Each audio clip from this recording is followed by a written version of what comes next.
Hey everyone, Chris Sawyer here. The Varietal Show is back.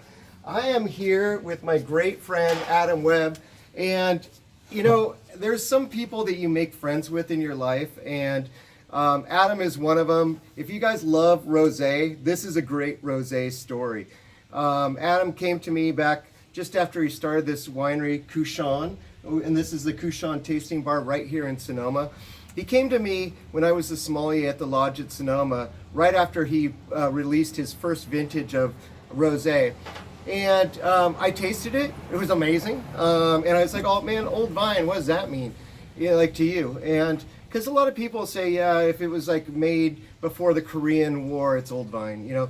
But he really meant 100-year-old vines. And so he got them from McDowell Valley. And I was like, oh man, that's amazing. This one, it's even different. We're going to talk about this in a minute. But Adam, it's great to be here with you. I love these wines. You know you find me in here every weekend because I just love this place, and this is why I'm here with you. Cheers. Cheers. And you know, one thing about great wineries, if you're a boutique winery, it pretty much means you don't own all your vineyards that you source from, pretty much, unless you're really super duper small. And you have really made a masterful way of doing that. But you didn't start here in California. You came from Oklahoma, didn't you? And why did you come here from Oklahoma? Well, I've been in the wine business my whole career since I graduated from college. I've been working in the wine industry. Happened to be in Oklahoma, which a lot of people wonder where, you get a wine story from Oklahoma, but there's a lot of wealthy oil people and banking industry people in Oklahoma, and they travel around the world, and when they come back, they want the best of the best. And I sold more Dom Perignon in Oklahoma than any other state in the country.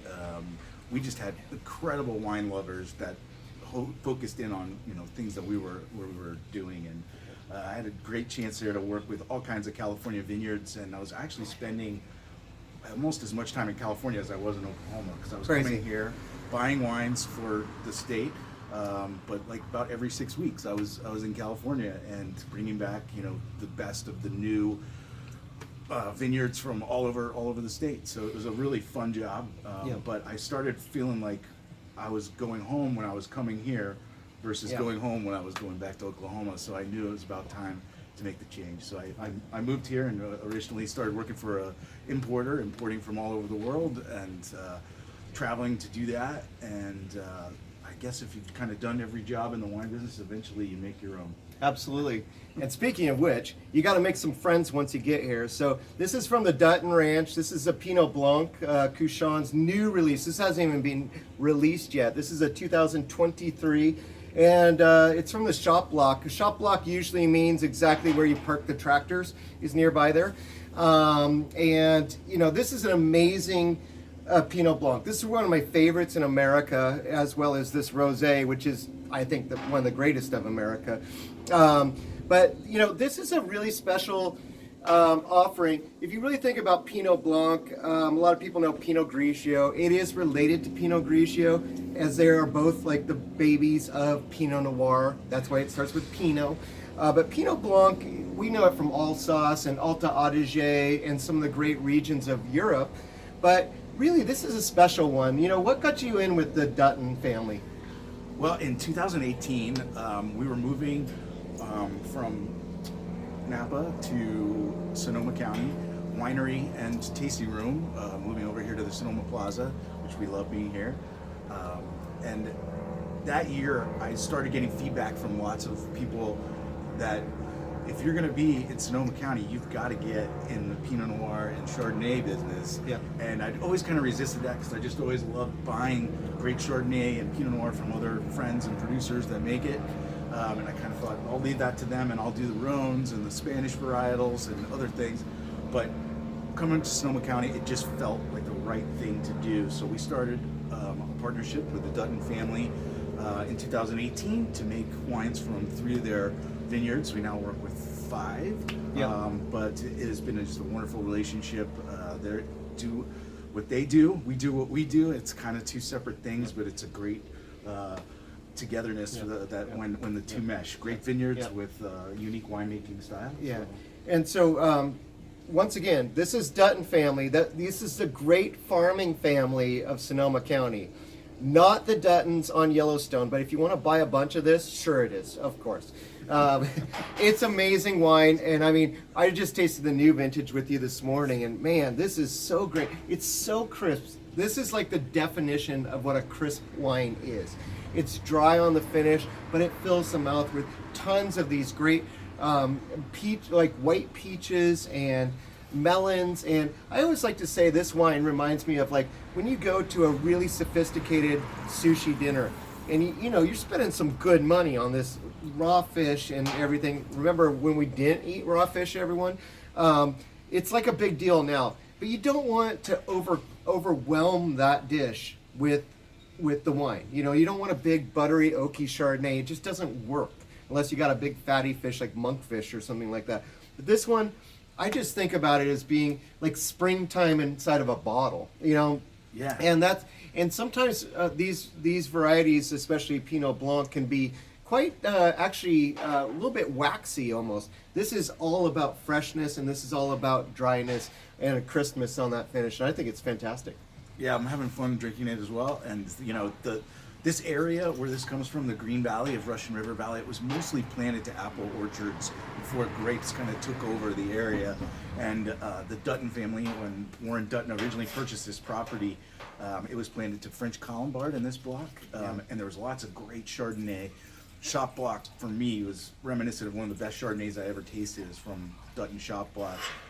Now in 1993, it was grafted over to this clone from Alsace of Pinot Blanc, and we try and celebrate that style by keeping it really clean and lean, totally stainless steel fermented.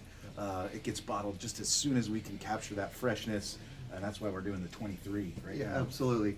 And that's amazing. So, like I said, how did I get to know this fine gentleman, Adam, is because of actually his rosé. And when I brought the rosé on originally, I just started calling him every other week and going, dude, I need 3 more cases. People are going through this. Like people would have the rosé, and I did it by the glass at the lodge at Sonoma. They'd say, oh yeah, I'll have the rosé, and then they'd take a sip, and they're all, give me a bottle right afterwards. So I'm like, oh, okay, just settle down. Let me get you a bottle of this because it's so good. Old vines do make a difference, and sometimes we think about old vines. What's the most important thing that you think about? Pretty much Zinfandel from California, but when you really find these special vineyards of California, this is Cinsault. This is from the Bechtold Vineyard in Lodi. If you guys ever saw the show that I did with Greg Burns, whose family kind of leases that whole property right there from Jesse's Grove, and we talked about this specific vineyard, and we tasted 2 different versions that he has. This is an amazing property. It's 15 acres, and it's kind of crazy. Cinsault is a different grape than we know. Tell us a little bit about how you got into this Cinsault thing. Well, I mean, when I started making rosé, I definitely made some mistakes, and I learned from them. What I was trying to capture was more of the essence of what Provence-style rosé was, and in California, everything was just too ripe, too big, and I just was looking for that cleaner, more transparent style.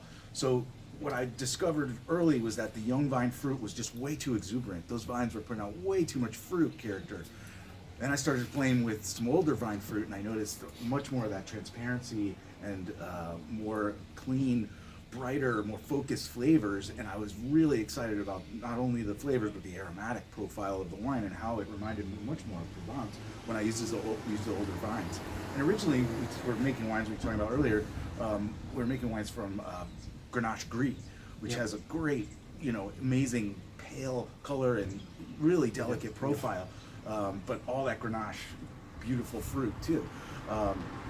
Now we use Cinsault as the core of our wine, and this Bechtold vineyard, which was planted in 1886, is just an unbelievable spot in the world. And, Wait a second. That's right, 1886, you guys. Hello, it's like 3 generations of people that have been here and farmed it, and that's amazing. Yeah, I was so thrilled when we first got the chance to buy a little bit of this fruit, and we've just kept it going ever since. We've made this wine since 2009 from Bechtold. It's got also a little bit of fruit from the Talmadge bench in Mendocino. Yep. 80 And that- plus year old vines of Grenache Yeah. and Carignan out there. Yeah, that's old stuff too. But yeah, we're super excited every year to kind of create a new rosé that gets our style of winemaking across, and it's been our flagship wine, which I have to tell you, like when I was selling to you originally, I was having to give people cases of rosé just to try it, because everyone thought anything that was this color or pink in general was going to be sweet, and all they could think of was white Zinfandel.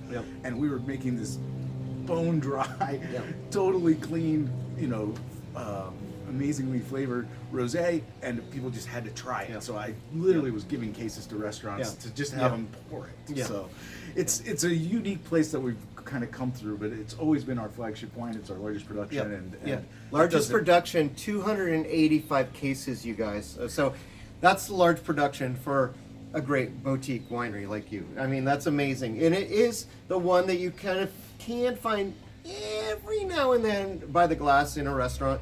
But it's really sold here primarily in Sonoma.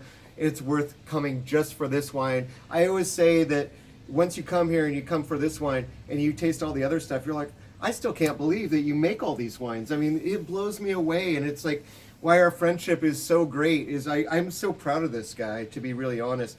And I always say, if more rosés tasted like this, the world would be a better place. I'm just saying. Okay. So, we get into red wines now, and you came here and you said you gotta, if you're gonna be here in Sonoma County, you gotta have your Pinots.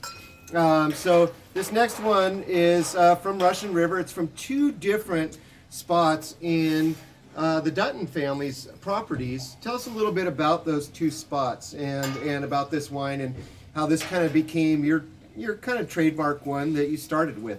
Yeah, when we made this call to start making Pinot Noir and Chardonnay, I definitely was targeting the Russian River Valley, but what I realized when I learned more about it from a great guy named Al Steele, I literally toured probably 20 different vineyards that the Duttons managed and controlled.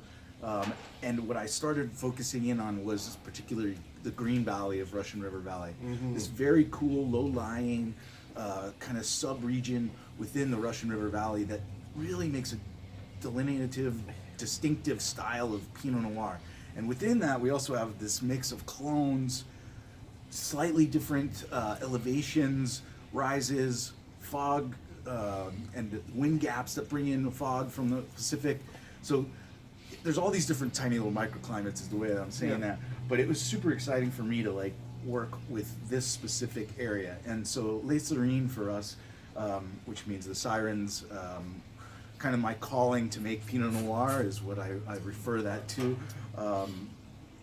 This wine is a blend of Morelli and a ranch that used to be known as Kiefer Ranch, but is now called Perry Ranch.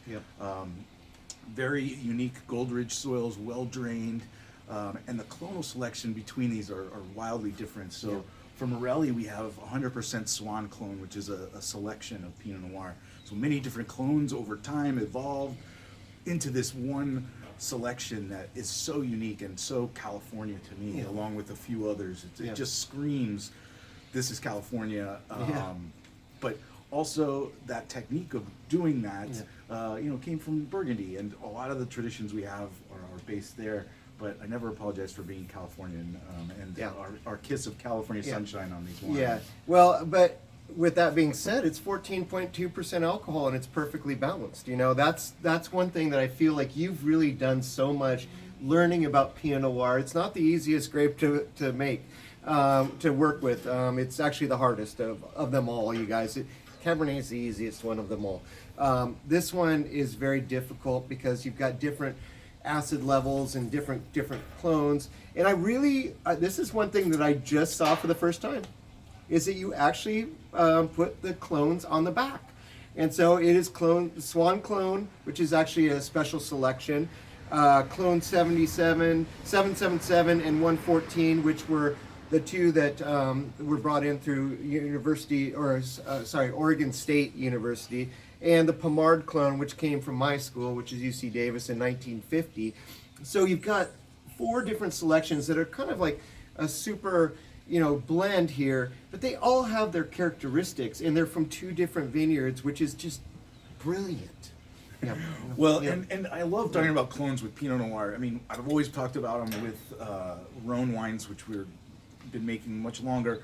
But I think with Pinot Noir, it even has this chance to stand out even more because, like, literally the Swan clone is so beautiful and just delicate and unique on its own. But then you have this 777, which has this kind of intensity of rich fruit and has a little bit more tannic structure.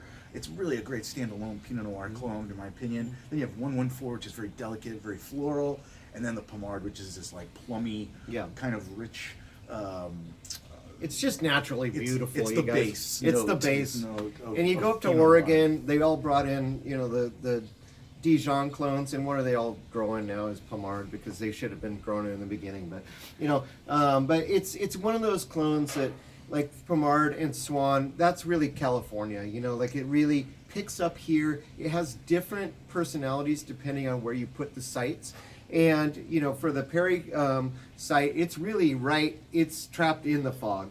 The other one is a little bit more lifted on a hillside that kind of goes like this. So it's going to burn off a little bit faster. They're just two different sites completely. Yeah, the vines at Kiefer Ranch, which is now called Perry Ranch, those vines were originally planted in '89. Yeah. And I mean, for Pinot Noir in California, that's some of the older fruit and definitely the vines that have gotten a chance to really get into the ground, pulling out, way more of what's in the soils, I think, in that shows up in the wine, which is super important to me. And, showing a mix of these clones and the site, especially these wines having a sense of place, is super important to what our soul is about. Yep. What I really love about the winery too here is your focus on the Rhones is amazing. I mean, the whole hog and the Pop Rocks, Blanc and Rouge, which are pretty much modeled after the Rhones, the great Rhone blends. You've got a new Syrah coming out this year, which is like, I tasted it, it's amazing. The Cherry Ridge, which is a Dutton property again. It's kind of cool climate, lots of everything going on. But we have to talk about the whole tradition of making wine, after that truck passed us, in California here. It was based on Zinfandel. It's what came over with the gold rush and everything, and it was here in Sonoma County a long, long time ago. This bottle right here represents the year after Prohibition ended. And it's pretty much everything that has happened since then is inside this bottle, because it was 1934 that this Collins Vineyard, ooh, it's the same truck, you guys, watch out. This Collins Vineyard is amazing, and it's in Russian River Valley, and I want to kind of lay out where it is in Russian River Valley. If you drive up Highway 101 from Santa Rosa and you're just looking at Russian River Valley on both sides of the freeway, and really the majority of it is on the west side. This is actually just before you get to the Russian River itself, just before you enter Healdsburg, and on the right side, just before the river hits, is Limerick Lane. And you can't really get off the freeway right onto Limerick Lane. You have to actually take that first one and go up and around. But that is where Limerick Lane is. And this is the Collins Vineyard, which is part of the original site where all these amazing Zinfandel grapes were planted. And I always bring up the term fog dog, which means where these great Italian people that came here to Sonoma County, it's all kind of based on where did the dog go out and lay in the vineyard. And that's where the fog breaks first. That's where we plant first. And so this was a very ingenuitive thing for our old, pioneers of California that went to these spots because that's where you could ripen. And Zinfandel would ripen in these spots, and that is one of the greatest examples of an old vine, a selection that is really beautiful. And this one, to me, the Collins Vineyard, tell me how you got involved with the Collins Vineyard in the first place, but I'm in love with this wine, you guys. Yep. Well, I've always been interested in the history of California wines, and to me, the Zinfandel kind of tells that story almost better than any other variety. And when I first got into the wine business, I didn't have a lot of money. I was a college kid, and I started collecting Zinfandel first. So I have this history in my head through wine, but through Zinfandel especially, and all the vineyards that were being made by Ridge and Ravenswood and Rosenbloom and the R's, the big R's. Okay. Yeah, I mean, Basically like, what I'm saying. but those were most of the Red wines wine, that I collected, and all these small vineyards, I always wanted to like know where they were and understand them, what they were about. And so I not only did I collect those wines, but then I visited those vineyards, and I've been making old vine Zinfandel since I started making wine, and I always wanted to make it for a couple of reasons. One, that's where I had this great history lesson on California wines, but also my family is originally from Apulia, which is the home of Primitivo, which is cousins to Zinfandel. And it just reminds me of where I came from and how I got to the United States ultimately. So I love making Zinfandel every year. Collins Vineyard is one of those great sites. Used to be made by Ravenswood. Gary Farrell made some great wines from there. There just were some iconic wines that I tasted from this site. It's the old Limerick Lane estate, and it's one side of the road. It used to be a dirt road in between the Limerick Lane Vineyard and then the Collins Vineyard on the other side. But vines were planted in 34, and just an amazing property with the soil. Has a mix of like Gold Ridge soils and also some underlying clay that's there, really well drained, holds its moisture. It's just an incredible site for a lot of different reasons, but in particular, it's pure Zinfandel, which is unique. Usually you see a mix of Petit Syrah, Grenache, a little bit of Alicante or something in there, and Carignan, but this is pure Zinfandel. So it is that pure expression of Zinfandel on its own, which is just really fun to make. So basically, what you're seeing here in these two wines is the tradition of growing Zinfandel there, and the new kind of the biggest variety that's planted there, which is Pinot Noir, together, and that's what Russian River is. It's diversity, and we give a lot of credit to the Italians that really came there and settled there.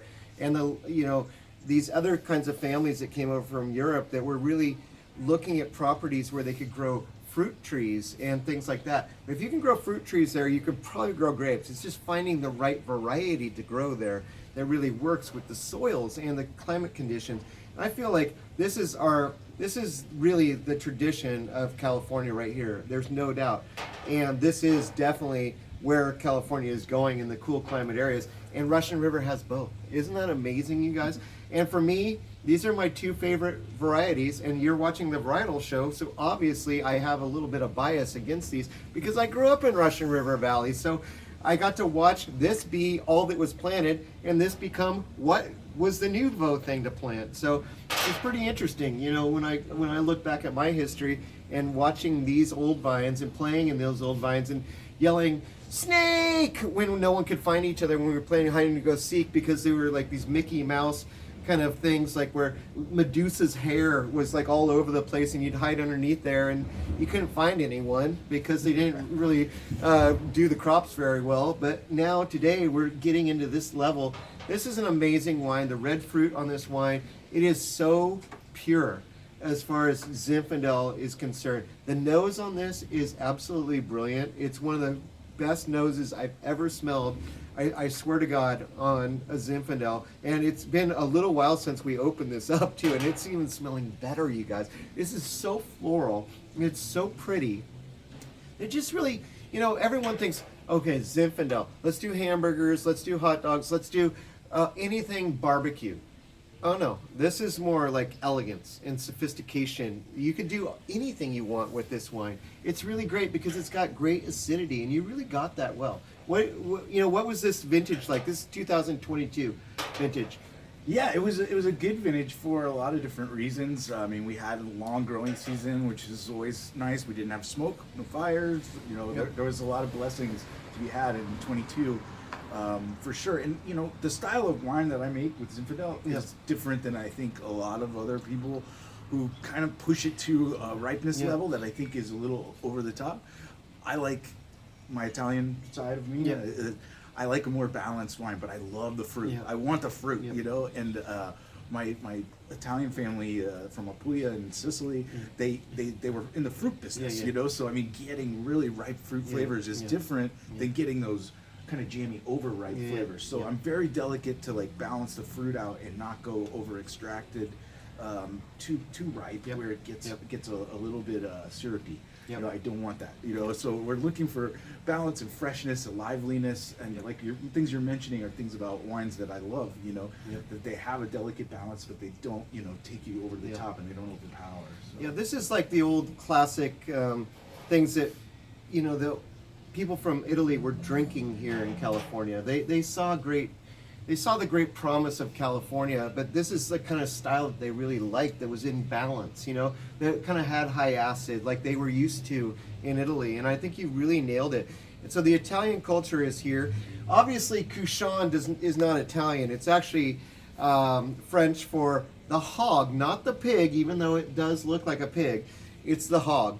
Tell us a little bit about that and really your focus on why varietals mean something to this man, but also sites. Yeah. Sure.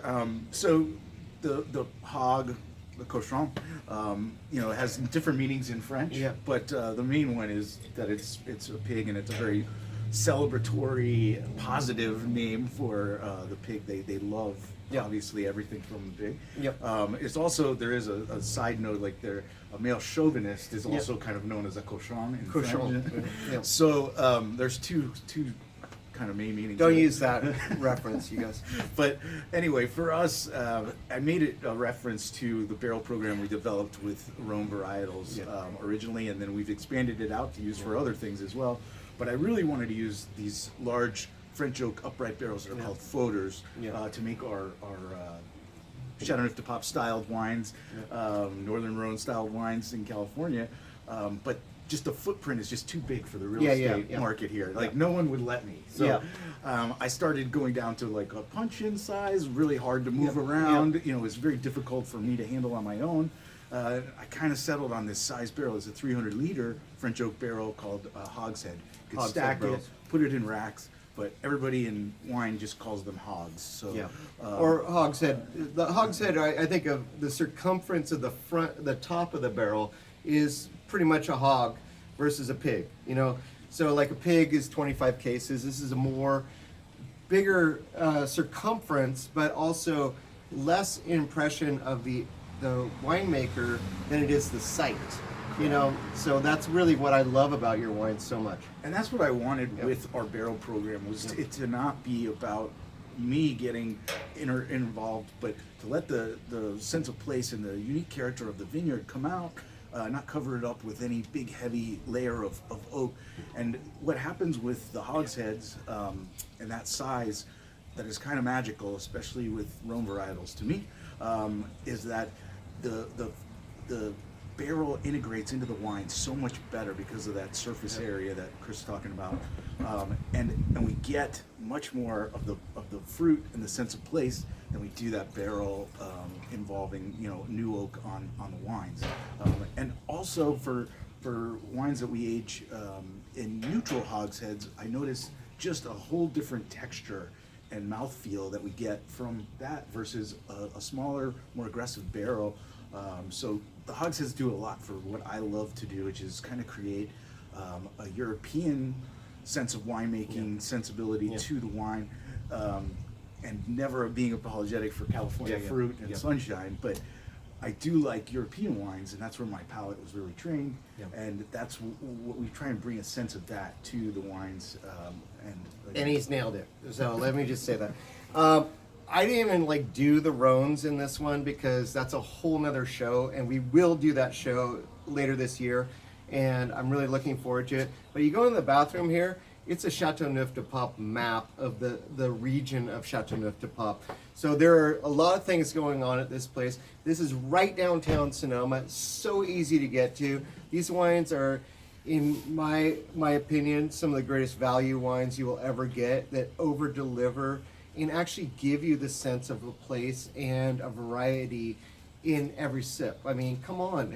You can't even get that kind of bargain anywhere. And it's all about quality. And that's why this man has impressed me so much with everything that he's done for this for being a boutique producer that's putting his heart and soul into every one of these wines. It's unbelievable. I mean, and I give you a lot of credit here, Adam, and that's why you're on my show. And there's a lot of people across the nation that watch this show, but these are fantastic wines, you guys. You gotta go to Cochon Wines and find it on the website and check these things out. But come and visit me here sometimes on the weekends. Come and visit Adam. Come and visit Carlo, who runs this place. Believe me, this man, you want espresso, and we're going back to the Italian theme here. The best espresso in the North Bay is right here. So I'm just saying that there's a lot of stuff going on inside this place. I'm glad to be here right now with you, and I'm glad to introduce you to Adam Webb and the Cochon brand. So thanks for being here on the great show, the Varietal Show, and Salute. Look forward to talking to you